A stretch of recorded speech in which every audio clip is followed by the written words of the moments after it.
So what's up to all my beautiful queens, divas of a more mature age? Welcome back to my channel. Thank you so much for joining me here on my channel today. I am the Eva Monroe. Today, I'm super excited. I'm honored to be presenting this video to you guys today. Healing in the Garden Part 1. This is the most special, the most meaningful video that I have ever done. And I hope that anyone who watches this video will take something away from this video. I want to just sit down with three women whom I call my friends and have deep, heartfelt, meaningful conversation, because I feel like that's something that we don't often do. We sit down, we talk about shopping, other people, men, but we hardly ever talk about our struggles and the healing process and real life. I wanted to talk about real life.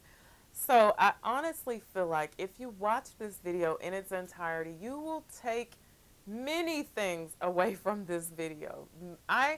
In sitting and having these conversations with these women, even despite the fact that they will be talking about situations that I knew they were going through, I learned some things myself here. So I'm hoping that you will learn some things from this video as well. You will hear me speaking to a friend of mine who found out she had cancer twice in 1 year. A friend of mine who suddenly lost her 15-year-old son. Just some of the unthinkable. But the main thing, the moral of the story here is going to be that these women have overcome or are still overcoming these situations. They are going through the healing process. And so I wanted other women to see this, hear these women's stories, and to at least be able to take away from this video that it doesn't matter what you're going through. It doesn't matter how dark the moment that you're sitting in is. Healing is possible for everyone. Healing and happiness is possible for everyone. So thank you guys so much for watching this video today. Again, take what you need from this video and leave the rest. And until I see you again, be blessed and bye for now. Okay, so like I was saying in the intro, I wanted to do this video because I wanted to have real conversation with women that I connected with for some reason or another, just about life. When I started my YouTube channel, I started talking about perfume, and that was it. And so I think one day I was reading the comments, and the women in the comments were like, "Oh my God, you're so pretty.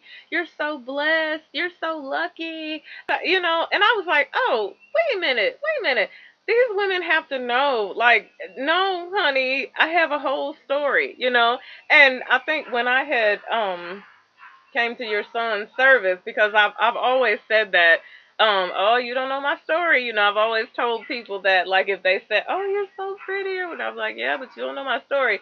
And when you were, speaking at your son's service, and you said, how you were talking about how everyone was saying that, you were being so strong, and you had so much strength, and you were like, "Yeah, but you don't know my story." I was like, "What?"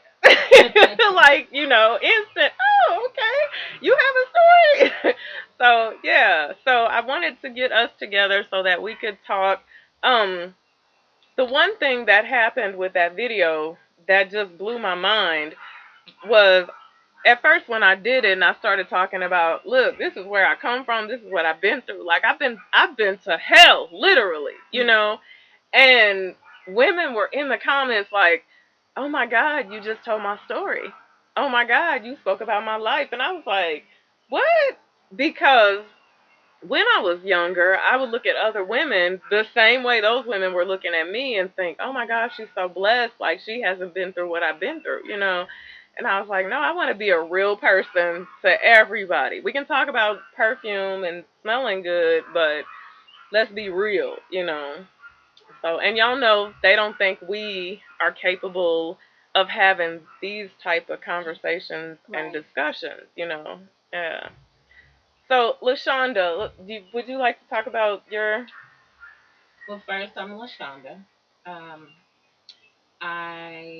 my story about my son and my loss. I lost my 15-year-old son. He was a twin. Um, he died in football practice of an asthma attack. He had a heart attack. The asthma attack led to cardiac arrest. This happened in 2019. I have four other children. I'm currently still raising his twin brother and his younger sister. It made it very complicated because I still have to go through everything that I was going through with him, with his twin brother. So as Right. I travel through my journey, I'm still dealing with my loss with him, and I have to look at his brother every day. Every day. Every Oh, day. yeah. I cannot imagine. Like, so even though I know this is something, because I think on the 4th of July you said I still have my moments, and I was like, duh, Oh yeah. that's fresh on the brain. Um, what have been some of your coping mechanisms? Um, I'm just now really putting things back somewhat together for my new normal. Yeah. I don't think things will ever go back to the way that they were before. Um, my coping mechanisms would definitely be just changing my mindset, the Right. way that I think about everything, the way that I see everything, the way that Yeah. I interact with my other children. I constantly remind myself that he passed away, but they did not, and they have Oh. to continue to live on.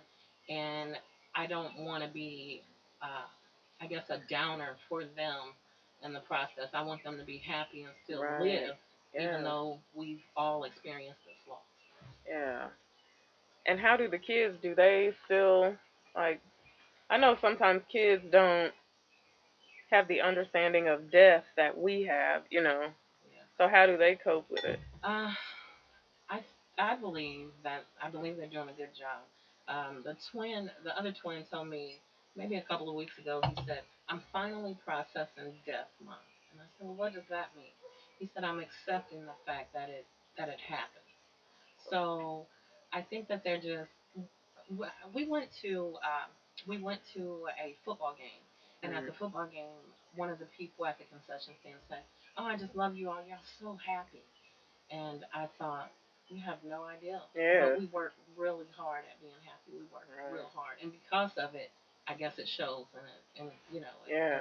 everybody can see it, but they don't know that we're trying real hard. That's why we're Right. happy. Yeah. Yeah. Yeah. I cannot even imagine because that's something nobody ever expects to have to do. You know. I've wondered like what that day was like for you. Like I think about you get up in the morning. I don't want to get weepy.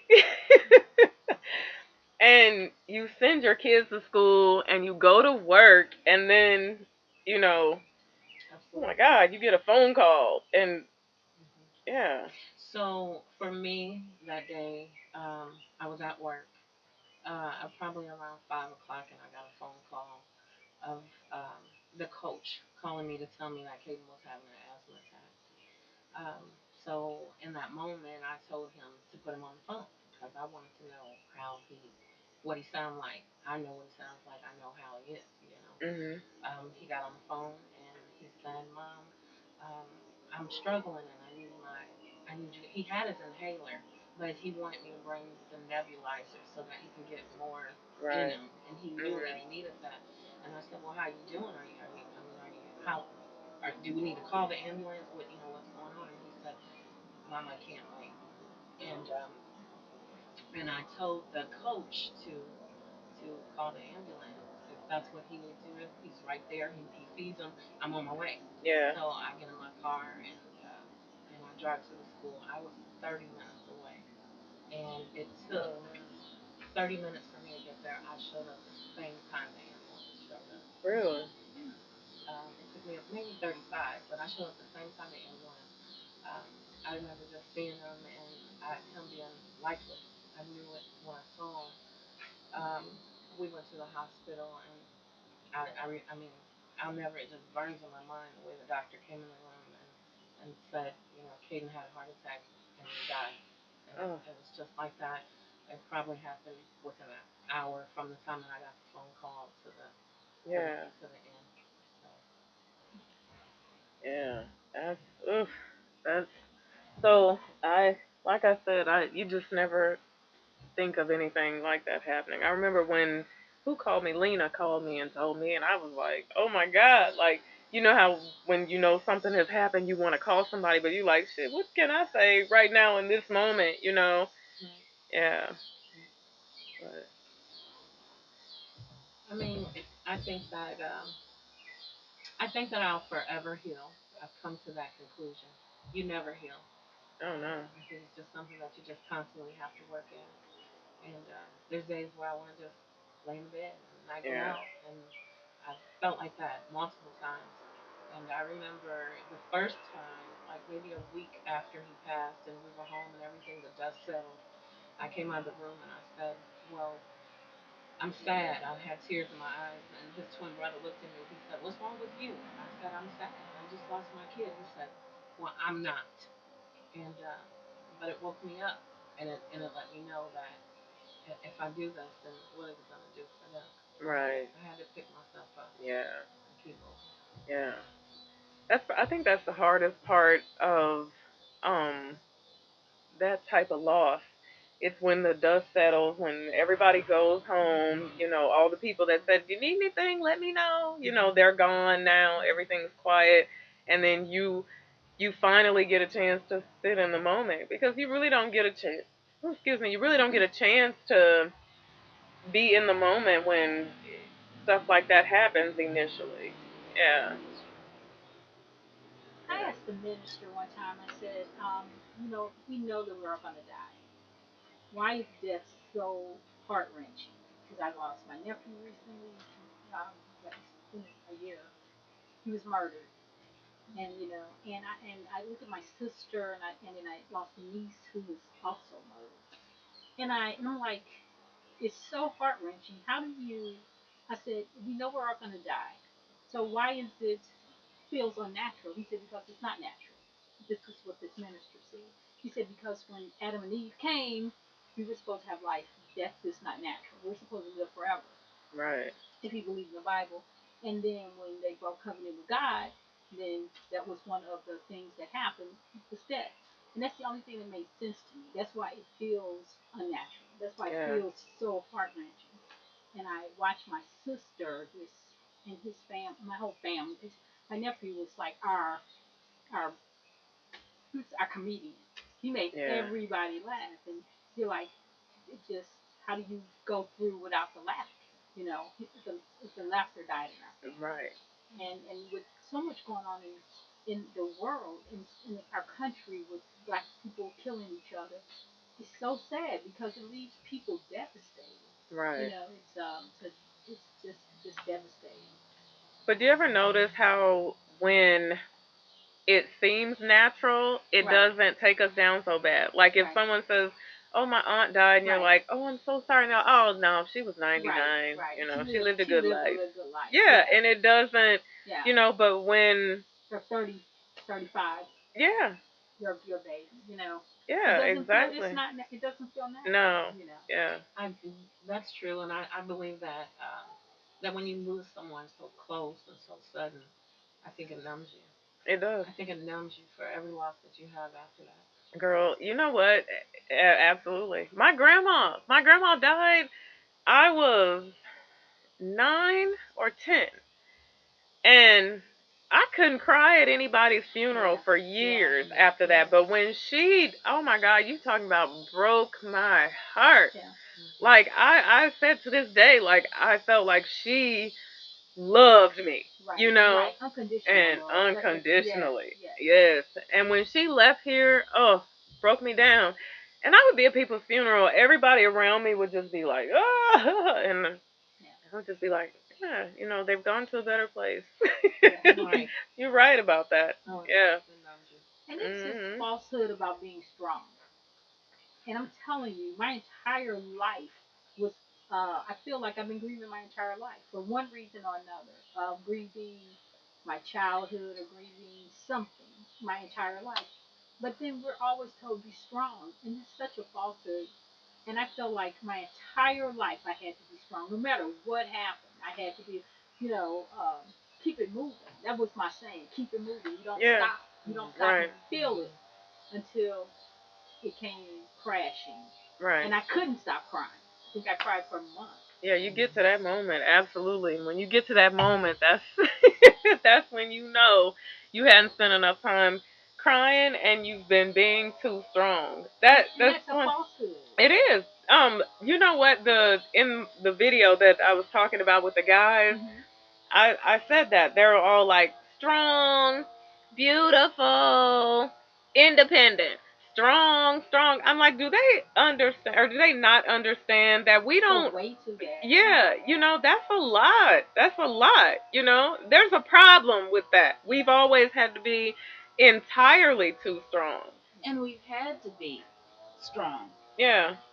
But I feel like then if you're strong, strong, strong, because you have to be, when you finally ask for help, I feel like people are like, oh, you don't need help. They think that you're making it up, that you're really asking for help, that you really do need help because you've been so strong.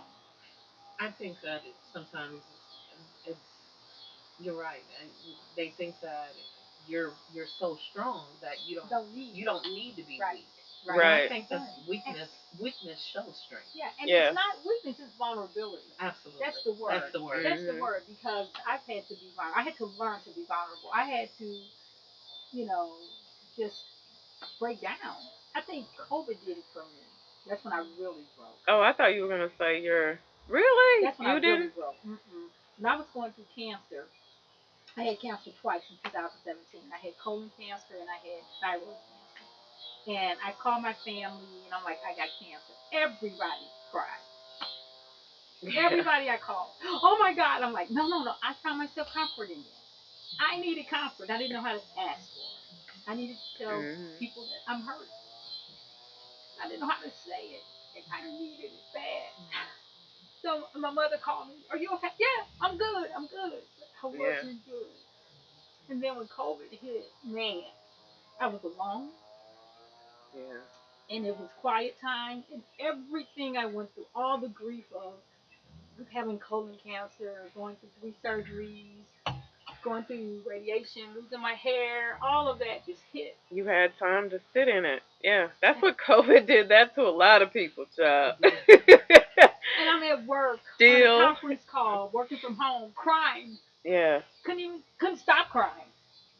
Never cried over cancer. Just kept telling myself, I'm gonna be okay. I'm gonna be okay. Couldn't be vulnerable to anybody because if I was telling people when they calling to check on me how I'm doing, they couldn't handle it. They couldn't Right. handle my pain. So I'm comforting them, but I needed comfort so bad I didn't know how to get it. Yeah. I 'Cause I'm found a, myself doing the same thing yeah, when my son passed away. yeah, Yeah. There I was, I lost my right. son, But you comforting and them. I'm comforting everybody Yes, else that yes, experienced the loss of him. yes, Yeah. yes, And you're right. You just gotta. I mean, you gotta sit in that. And yes, you gotta take some time and really look at it and yeah, say, you know what? Why am I? Everybody should be comforting me. yeah, Everybody should be there for me. yeah. Yeah, everybody I told just broke down. Oh my God! I'm like, no, I'm good. I'm good. I feel okay. I'm just getting out of surgery, and I'm cracking jokes. Mm-hmm. Like, they had this tube down my throat. And I remember being in the hospital, and I see all these worried faces in my hospital room, and I said, man, I hope this doesn't affect my singing voice. And everybody started laughing because they know I can't hit the tune. So everybody started laughing. It put everybody at ease, but I needed love. And I know they were there to love me. But I just saw these worried faces. So I'm a caregiver by nature. So I Mhm. couldn't tell them, I'm scared. This is Yeah. hard. I found out I had cancer. Let me kind of go into that a little bit. Is when I meditate every day. And that's how I learned to be silent. That has been the best thing Oh yeah. for my life. I was laying in bed one day. It was in the morning. I got up and I started meditating. I put out an intention, like, what do you want me to know, God? What is it that you want me to know? And I laid there. I got silent for about 15 minutes. I learned to be quiet. And I got up and I had a little makeup thing in my room. I'm putting on my makeup, and my spirit said, "Go to the doctor. Go to the doctor." Really loud, and I'm like, "Okay." I'm like, "That's strange. I'm diabetic, but no, go to the doctor." I said, "Okay." So I'm getting dressed. To make a long story short, I made doctor's appointments because it was such a feeling I had in my spirit. Never felt sick one day. And so I made all these doctor's appointments, and the last one was a colonoscopy. So I said, okay, I'm gonna go ahead and get this colonoscopy. And I said, I'm gonna change it because we don't have this in my family. I did it anyway. Yeah. Went on and got the colonoscopy, and then the doctor came out and said, "We found something. You could have bought this over me for a quarter." My eyes got big. I got silent. I think I went into shock. Like, what? Not me. Right. So, I found out that I had colon cancer. Then they said, well, we're going to do a body scan, make sure nothing spread. And then they found the second cancer that had nothing to do with the first one, and it was the thyroid. And they said, well, we're going to take your colon first because that's the most dangerous. And so when they took my um, my colon, part of my colon out, I'm like, okay. I was down for a minute, and I said, okay, well, let's go ahead and get this other one down. Let's keep it moving, keep it moving. Yeah. The thyroid was much harder to overcome than the colon, even though the colon was more dangerous. And my doctor told me if I had not found out I had that cancer, I would have been dead in a year. Oh That my colon, I God. would have been dead in a year. She said because it was starting to grow, and it just because I meditated and prayed. And she said, "How did you know?" She said, "Because it was both of them were stage one. Yeah. Both of them were stage one." She said, "How did you know? Because all this time you haven't gone and got checked. How did you know?" Right. I said, "My something in my spirit when I was meditating told me to go to the doctor, and Yeah. I listened. That's how I knew." Yeah. That's why that is in meditation. Wow, it's so important. And not only to find out, or to Right, figure out what's right. going on around you, but just to sit Be inside of yourself still. and be still, because that's what Oh most of my us can't God. do, right? Right. Yeah. What meditation does is gives you the ability to hear God.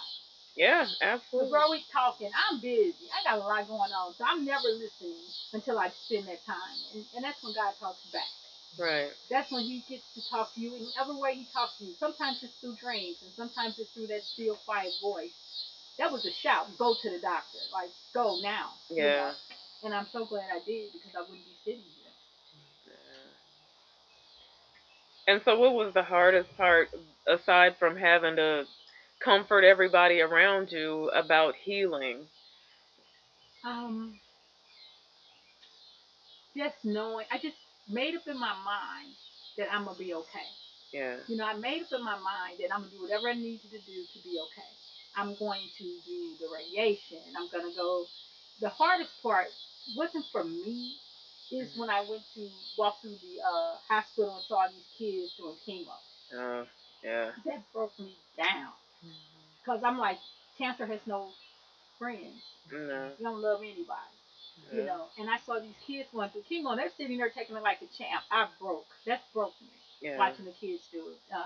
It was always about somebody else, and I just had to never ask God why. I never did. I just asked, what is it that I need to learn from this? What can I do? And I promised Yeah. God during that time that I would never stop talking about it. And I'm going to encourage people to get their colonoscopy because it is a very curable cancer. Yeah. If you get it checked, you got to get it checked because you don't have to go through that. So, Right. Yeah. but that was the hardest thing is watching other people suffer through that. Yeah. I think that's something that some of us take on that responsibility at a very young age of Yeah. having to comfort the people around us. Yes. For me, it was my mother, Yes.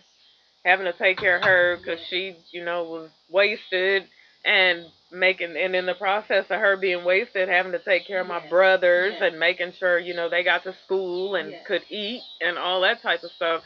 So I've always been that person in my family, that everybody else looks at like I never need nothing. Right. You know, Right. I'm strong. Right. You know, but if they need something, I'm Right. definitely the one to call. You Right. know. Right.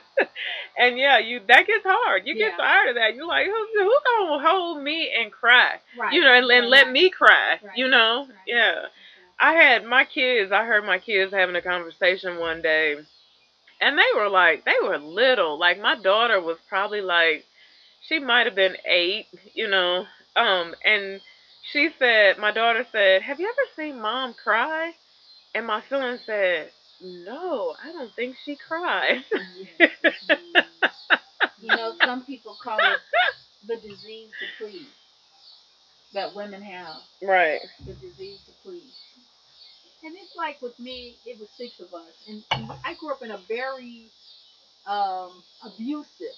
Where Yeah. I watching my mom get beat every Right. weekend. Oh You know, yeah. my brother and I sitting up there fighting this 6 foot, I didn't know there was 60. There's six yeah, of us too. Yeah. fighting this 6 foot tall man, and Yeah. we're 10, 11 years old, and the police coming, and him. I remember vividly him stepping on our Christmas toys, pulling them in the snow and stepping on them, and I remember him beating my brother with an extension cord. I just remember all of that, and you just become a protector. Oh Thing yeah. that I remember mostly about my brother who passed away from pancreas cancer. The thing I remember about him the most is he was our protector. He looked Yeah. after us. He wasn't no bigger than me, but he would fight. Yeah. And so you just learn to. It's just like black people. We have so much trauma.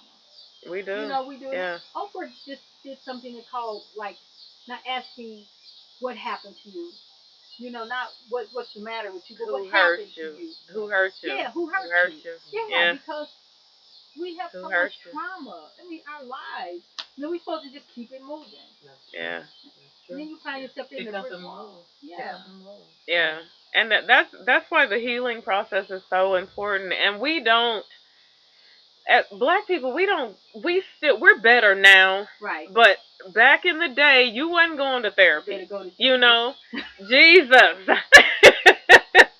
But you wasn't talking to no therapist. Yeah. You know, you went laid on somebody's couch. It was crazy. Yeah. And people kept their kids away from you. Yeah. You know, you didn't do that. Yeah. And but now, it's not. I don't think people are as ashamed of going to therapy, Yeah. Now as they were back then.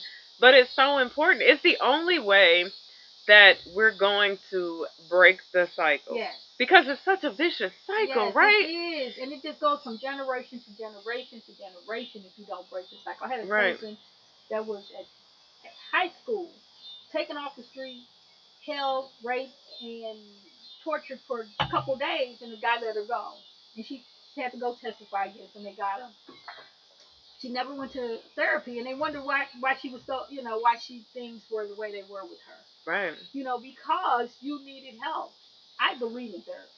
I do too. Oh my goodness. And therapy changed my life. I'll tell anybody that. Yeah. And I only went because my job was paying for it. If I would have had to pay for it, I don't think I ever would have got in it, Yeah. And for me, it wasn't even a matter of somebody saying, "Oh, well, this is what you need to do. Oh, this is what's wrong with you." It was just me talking and having all these moments where I was like, "Oh, wait a minute. Wait. Oh, okay. No, I see what happened." Yeah. Yeah. Me figuring out why I was choosing to have the people in my life that I was choosing to have in my life. Yes. That comes from a place of fear. And fear, it's either love or fear. And I remember my daughter telling me, she said, "Mom, did you realize as a mom," my daughter's 42 now. She's like, "Mom, did you realize as a mom that you were always anxious? You were an anxious mom." And I was like, I didn't have a name for it. I didn't have a name for it. But the name is anxious. I was anxious. Do you blame me? I left home at 17 because I was trying to survive. Yeah. Everything was about surviving. And I was afraid because I was seeing so much death around me coming up and people shooting at our house, everything. And I was like, I was afraid for my kids. I was afraid of everything. Yeah. And I said, no wonder. I said, there's a name for it. It's called anxious. Yeah. You had a right to be anxious. I was anxious all my entire life. Yeah. And then, she probably, because does she have children? Yeah, she probably struggles to Yes. not be an anxious Yeah, mom. she's a very anxious mom. Because that's how that thing goes. I Yeah. say all the time, the one thing that if I've done a lot of things in my life, and few things I would go back and change and take back. But that mom Me thing, too. that's the one thing that I if I could get a do-over, I would do that over yesterday. Yeah. Yeah, Yeah. that wasn't a good run for me Yeah.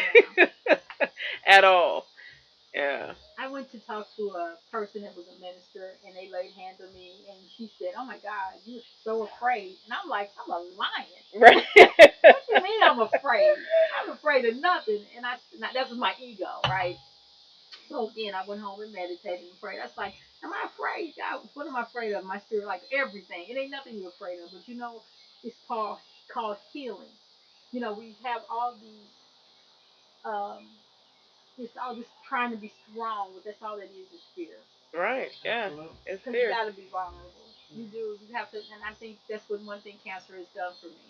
I'm much more of a vulnerable person. I don't feel Yeah. like I have to have all the answers. I don't have to feel like I have to be perfect. Yeah. I don't feel like I have to be beautiful all the time. Matter of fact, I'm probably too comfortable right these days. But I don't feel, Right. you know, I really, people say, and I was one of them, I love me, but what is that really love? Yeah. What is that? What is that really? Is that really love? I really Yeah. have learned through cancer, man, just to forgive myself and to be kind to myself Yeah. and to be okay, um, being crusty. Yeah. In your One day, skin. That's it's what it's okay all being about. okay in my skin and just really, then I don't know everything and I'm okay, you Yeah. know. It's amazing how it takes trauma to bring us to those understandings and realizations, right? Hmm. It does. Yeah, to learn like I'm okay. Right, I'm right, good. I'm right, cool. I'm enough. right.